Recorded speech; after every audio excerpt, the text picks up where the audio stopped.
nerds, what's up? I am coming at you today with a video on how to teach your kids to love to read and also just how to teach them to read. My qualifications are that I am a parent. It's all lived experience. I'm a parent who taught both my kids to read before they entered kindergarten, and I have two kids who still love to read now that they are 7 and 11.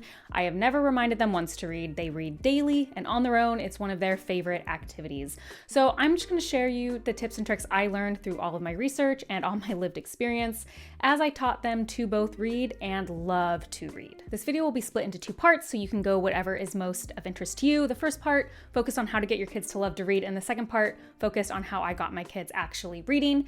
Now, I want to make a controversial statement that I think getting your kids to love to read is actually more important than teaching them to read. I think too often we focus so much on teaching them to read in a way that makes them hate it, and I think overall the long-lasting benefits of teaching your kids to love to read are just unbounded. Unbounded. So let's start with our first category of how to get your kids to love to read. And my number one piece of advice is that parents should show that they love to read. Yes, this one doesn't even have to do with your kids at all. It has to do with your own behavior. Kids model what they see. Kids are interested in what you're interested in, and so you need to show them that you're interested in reading. Now, if you're here, it might be that you already love to read and you want your kids to love to read too. In that case, this step is easy and you can move on. But if you're here because you want your kids to love to read because you don't, this is a step that might be harder. My advice to get back into reading is don't listen to anybody when it comes to what you should be reading. Reading can look like anything and your kids won't know the difference. You pick up your favorite chapter book from when you were 10 years old, that's reading. It doesn't have to be difficult, it doesn't have to be long books, it doesn't have to be a big process, but your kids should see you reading for yourself as an enjoyable activity. The only other tip I give in this, even if you do love to read, obviously e-reading and audiobooks are super popular right now and are great ways to read, but they're not as obvious to your children that you're reading. Your children are more likely, my guess is, to be reading physical books, especially pre-readers, right? They're flipping through pictures in a physical book. That is what reading looks like to them. So I would encourage you, even if you're already an avid reader, but tend to use digital reading. A Kindle looks like an iPad or a phone to a kid, or if you're a huge audiobook listener, to try to just work in a couple of physical books into your reading habits so that kids can visually see you reading. Number 2 on my list is to surround your kids with books. So this is gonna look like going to the library frequently. Now you can take very young kids to the library who are uninterested in sitting and listening for a book. I'm gonna say this multiple times. I should have said this first. I want you to know that one of my children was incredibly active. And so I know how it feels to listen to parenting advice and feels like it doesn't apply to you or it won't be able to work for you because your kid is loud and active and needs to be running constantly. I had one of them. I have one of them. And so I know how that feels. So this isn't pressure. When you go and visit the library, it doesn't have to be for a long amount of time. It can be for 20 minutes. The libraries aren't just places for books. They often have sensory bins you can check out. A lot of them have play structures within the library, blocks, things that you can do in the library that aren't just reading. They often have very hands-on story times where yes, stories are read, but there's also dancing and scarves and bubbles, things that can be actually very applicable to your more high energy child. But by going to the library, making it a positive place, you're surrounding them with books and starting that habit. Obviously, in your own home, surround them with books. They should always have a lot to choose from in their rooms, down in the family, wherever you spend time. Again, this does not have to cost money. You may not realize it, but public libraries let you check out a lot of books at once. Our public library, we found out, lets you have up to 100 books out at one time. That was shocking to me. The most we've ever done is 40. I think at some point it gets hard to keep track of them. Make sure you have a system. There's other ways to get books for your home. There's free little libraries. There are tons I've noticed on Buy Nothing groups. If you have one in your area, you could check that out. A lot of people, as their kids outgrow books, are giving away piles of books. Another great way to find them for free. Also, something that we did, if you tend to have a family member who likes to gift you a lot of stuff, like a grandparent, that's us. We have grandparents who like to gift a lot. You kind of just don't need a lot. We told them books are never off limit. So if you feel the need to buy our kids a present on an off section that's not a holiday, you can buy a book. And we've gotten lots of books that way. So plenty of ways to do this on a budget. Tip 3, make reading the only choice, but in a positive way. So one thing we did even before our kids could read, when they were still just in the phase of looking at board books or pictures, is we allowed them to read in bed for as long as they wanted. So let's say bedtime is 7 p.m. You have to be in bed at 7 p.m., but if you want to use your flashlight and look through books until you're tired, you're allowed to do that. Same with waking up. If you wake up early before before 7 a.m., before 6:30 a.m., before you come out, you are allowed to stay up and read until that time to come out of the room. That created a great habit with my kids that is still years and years later what they naturally do because they want to. My kids have a really hard time now falling asleep without some reading time before bed because they now associate it with decompression. But it was really positive because often your toddler doesn't want to go to bed. So giving them the freedom of an option feels like a win to them. Oh, I have to be in bed, but I don't have to go to bed. They're reading. They're getting that into their schedule and learning to love it. There are other ways you can do this too. We never allowed devices when we were out and about, so in the car or at restaurants. Instead, they were always allowed to bring books. We would keep books in the car for them to look through. They were allowed to bring a book into a restaurant. So making books kind of the entertainment at places when they are bored, I think helps enforce a positive habit of, hey, when I am bored, something that I can do is read. And number 4 is the one you hear everywhere and it's obvious, but we need to talk about it, which is read to your kids. So I don't think I really need to explain this one. I would just like to add one caveat, which is make sure that your reading time with your kids is always positive. I've been saying that a lot. You want positive associations with books. So for example, for your very active kid, you want to be careful at not saying things like, sit down, stop fidgeting, we're not done with the book, you can't leave until we've finished. All of those make it feel like a trap. Something that was successful for me is if my kid was fidgeting, I was still reading, that's fine. If they get up and wander off, that's okay, we're just done with the book for now. I would just close it and put it down. Sometimes he would come back and be like, oh wait, I actually want to finish that. It would be his choice. And sometimes he didn't. But there was never a ton of scolding during reading time. So that's my tip for all of you guys with really active kids. Keep it positive when you're reading to your kids. And finally, number 5, find books your kids enjoy. I put this one in here actually more for perhaps people who are here for older kids. I think this is going to apply a little less to younger kids, but it can. If your kid isn't showing a ton of interest in reading, try a wide variety of books. I think we might get stuck into the things that we like. Try a lot of different things. There are so many genres out there: humorous fiction, sports fiction, rhyming books, non-rhyming picture. I think it's important to keep in mind is trying to get a wide range of stuff. If you're a reader, you might default to the things that you naturally gravitate towards or you did as a kid. Your kids might be different. So I probably don't need to say that, but as a reminder, make sure you have a wide range so you can really discover what your kids like. Okay, next up, let's talk about actually teaching your kids to read. So this will obviously be geared towards younger learners. So before I get into the tips for what I did to teach my kids to read, I want to say a couple things up front that I think will be very beneficial. Kids learn to read in totally different ways. I wouldn't have thought that if I didn't have 2 kids who learned in completely opposite ways. So I'm gonna give a lot of tips. Some of these worked super well with my son and did not work at all with my daughter, and vice versa. So as kind of like an overall warning, you're gonna probably have to try a lot of these, and some your kids are gonna bounce off of and that's what you let go, and some your kids are gonna love and that's what you keep. So it's gonna have to be really tailored as you go through the journey with your own kid. And finally, with all of these tips, I want you to keep in mind what I already said in the first portion, which is you keep it positive. Reading instruction and learning to read should always feel good. The minute your kid gets frustrated, the minute your kid gets angry, the minute they lose interest, just stop for the day. I'm being dead serious. It, in my opinion, is so much more important that they associate learning to read with fun, happy enjoyment rather than learning quickly and absolutely. I started very young with my kids on all of these things, and it took a long time. Consistency is more important than intensity. So obviously, first things first, you teach your kids letter sounds. Now, I'm not gonna focus a ton on this because what I noticed when I was trying to teach my kids to read is there are a billion resources out there on how to teach your kids letter sounds. I did a ton of different analog games. This is the only time I will recommend, though, a screen-based thing, which is the Leapfrog Letter Factory. That thing is a miracle. That thing came out so long ago, and everyone I know is like, that's the thing that taught my kids their letter sounds. I don't know what it is, Both my kids took to that. And although we obviously reinforced it with other things, and reinforcement's important, I will say I felt a noticeable difference when we included that as a part of our other letter sound instruction. What I noticed was really, really difficult for me is, okay, my kid knows their letter sounds. Now what? How do I go from letter sounds to reading? No one talks about that in between spot. They just like, okay, now you go read a level 1 book. And it's like, well, that's my kids couldn't do that.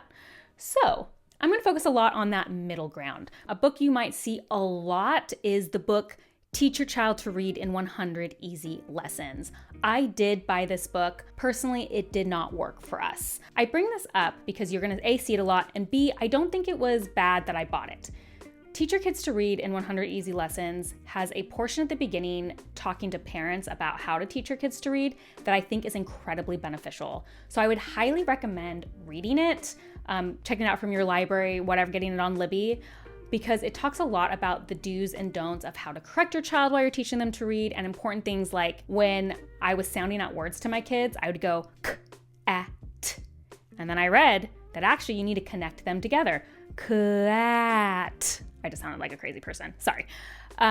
Little things like that on how your instruction can be more beneficial was amazing. The actual lessons themselves, my kids hated. They thought they were super boring, they were super repetitive, and my kids weren't enjoying them. Your kids may love them, and that would be super easy for you. It's a curriculum that you can just follow day by day, and I do know some kids really like that time with their parent. I did want to cover that. I do think it has a lot of beneficial things that can help you as you're teaching them, but I'm going to offer different advice. Okay, so let's first talk about traditional resources, things you can use to get your kids reading, the best books to use. So in my opinion, nothing is better than Bob Books, classic. These are great at really leveling your reader as they sound things out and getting them up step by step. I still have a set of Bob Books from when I was a kid. That's how I learned to read. Those are the ones I used with my kids, but you can get these at the library, no problem. They always have a million of these. The downside of Bob Books is that I think they get boring very quickly for readers. They are black and white images. The stories are pretty basic. That can be tough. Your kids can get bored of them very quickly. So that's when I would transition to using another fantastic resource we found, which was Early Bird Readers. In my opinion, I have found no other book series that was as good as this, leveled wise. These use a color coding system to help you kind of know at what stage your kid is ready for, and they are very good at actually having the earliest books be words that your child can sound out. We discovered these at the library. We got all of these at our local library. We didn't own any of them, so another great option. You will be able to find these at your library. Bob Books and the Early Bird books both share a lot of commonalities that make them such good resources from getting your kid from letter sounds to actually reading sentences. I actually find most of the very popular Learn to Read books, I'll put them up here, but you've definitely seen them before, are actually terrible. For one reason, they're not consistent at all across levels. They're all over the place. Two, they didn't seem to really actually have the kind of words my kids could read at level 1. Or rarely. Like I said, they wasn't consistent. When your kid is first going from letter sounds to reading, all of the words have to be words they can actually sound out. What I mean by that is you can't have any words with silent E's or words that have letter make a different sound than what they learned. For example, they are going to learn that the C says k, but what if you give them a word where the C says s? They're not ready for that rule yet. So a lot of these books completely ignore that. Just because there's only a few words on the page don't mean they're readable words. Bob Books and these Early Bird Readers clearly understand that, and they are leveled appropriately so that your kid is actually building skills one on the other. After they feel confident being able to sound out words, they will be ready for you to teach them that 2 O's goes ooh, and then there will be a whole book where they just practice that 2 O's says ooh. The other popular thing about these two brands I've noticed is that they very specifically make sure the pictures match the words. When your child is learning to read, that recognition that words mean something and words are showing me what's on the page is very important, because often early readers will use the pictures as visual clues for what the word says, and that, through my research, is totally okay and actually even encouraged. If they're having a hard time with a word, but they kind of know the words around it, they can look at the picture and get help. That is vital for helping them understand how to decode words, and not only that, but to comprehend the words they are reading. So those are the 2 books I recommend using. That's what we used to get our kids to read. It was a great resource. The next thing you're going to want to do is make it a game. So incorporating this into your everyday life in a way that's not just reading. We had a few different games we used. We have a set of magnetic letters, and we used to put words and letters up on our fireplace and spell out easy sentences that my son could recognize, and then he would put things up as well. And that was a really fun game for us to guess what kind of words we were going to put up. Now, this worked really well for my son because he ended up learning by sight words. He loved to memorize words and recognize them as a sight word and then read them, whereas my daughter was almost exclusively sounded out. So this game didn't work as well for her, but it worked great for my son. When he learned a new word, I'd incorporate those into the sentences. For whatever reason, this entertained him forever. Maybe it was the tactile motion of putting things up on the board, but we used to play that a lot. Another game I would do would be to write a sentence and then draw 2 pictures and have my kid choose which picture matched the sentence. My daughter loved this game. So I would use words that she knew. So obviously as she progressed, we would get into harder words. But for example, the sentence might read, "The cat sat on the dog." And then I'd have a picture of a cat on top of a dog, and I'd have a picture of a turtle on top of a dog. And when she read the sentence, she would know which picture was the correct one. She loved that. And that, again, felt like a fun game to her. It didn't feel like she was learning to read, but it was reinforcing the sight words and her sounding out that she already knew.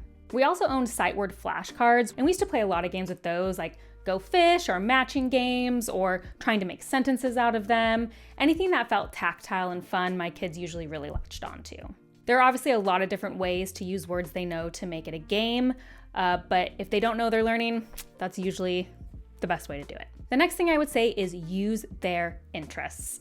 So this can come around in a lot of different ways. One thing I would try to do, if you can, is to find a kind of encyclopedic book of something they're interested in. Let me give you an example to better explain what I mean. My kid loved Pokemon. And if you don't know, Pokemon has these books that are just an encyclopedia of all the Pokemon. We've gotten a new version. I wanted to show you how obsessed he was because this gives me nostalgia because the cover fell off because he carried it with him everywhere. The thing about this encyclopedia book is it has a lot of repeated words, particularly type. If you don't know anything about Pokemon, they each have a type. And when he was learning to read, he realized, oh, I want to know what every type of Pokemon is in here. And if I learn the words for the types, then I will know. And he was so into that, and there were so many repeated words like height, weight. He started learning on his own to read because he was invested in it. Is a ground type and a rock. Nice. A bipedal is a ground type and a rock type. Your kid doesn't have to be in Pokemon. It could be anything, right? If they're into dinosaurs or animals, there's a lot of encyclopedia-like books. They're gonna have a lot of repeated words like height, weight, size, anything that might have attributes. I bet you could find books like that on Bluey. Like I'm just thinking we have like a Bluey book that explains all the characters and like where they're from and how old they are. Anything with repeated words that they can kind of start to recognize and help get information, I think is really important in creating that bridge of, oh, reading allows me to make sense of the world. Reading allows me to learn information that I want to know. And we jokingly do credit this book with helping my son learn to read because this was like a huge factor in him making that connection. Another great way to reinforce this is to find board games that use words. We are a big board gaming family, so we already had a lot of board games. I recognize that a lot of kid board games don't have words by design because they're made for little kids. So either look for little kid games that do make usage of some words, or take your more adult games and dumb them down for your children, kind of make up new rules. But the nice thing about board games is they often have, again, a lot of repeated words. It's a great way for them to get used to sight words. If they're just memorizing what a word means, that repetition is incredibly helpful. They won't feel like they're learning because they are playing a board game. So we did this a lot with some really indie games, so I'm not giving recommendations, but anything with like a playing card games, there's a lot of stuff out there. I will try to put up examples if I can think of some of the ones we did because it's been a hot minute. Obviously, my kids are a lot older now. But again, games with repeated words super helpful. You can also bring this outdoors if your kid is particularly active. Creating games in chalk on the ground, another great way to do it. Making a hopscotch game or a ball throwing game where you write down words and you tell them, okay, throw the ball into the hole that has the word moon, whatever words you're working on, whether sight words or sounding out. Finding a way to make it active and just incorporating a few words here and there, again, reinforces it. And finally, make it a daily habit in some capacity. So I said this already previously, but these are little gains every day. So make this a daily habit in that it just has to be a few minutes a day. You read one Bob book a day.